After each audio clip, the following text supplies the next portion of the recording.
അവരങ്ങനെ ചെയ്യുമോ ഇല്ലയോ എന്നും നമുക്ക് പറയാൻ പറ്റില്ല. ഇന്നത്തെ പത്തനംതിട്ടയിലെ CPM-ന്റെ ജില്ലാ പേജിൽ വന്ന കോൺഗ്രസ് സ്ഥാനാർത്ഥിയുടെ പരസ്യമൊക്കെ അത്തരത്തിലുള്ള സാധ്യത കാണിക്കുന്നുണ്ട്.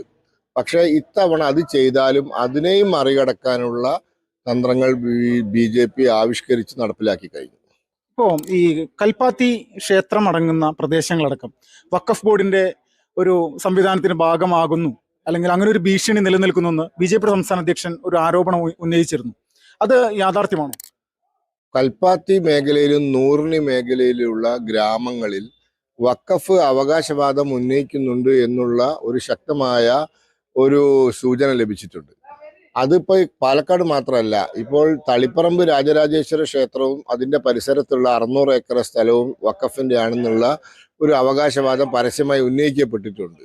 ഈ ഒരു സാഹചര്യത്തിൽ കേരളത്തിൽ നിരവധി സ്ഥലങ്ങളിൽ ഇത്തരത്തിൽ വഖഫ്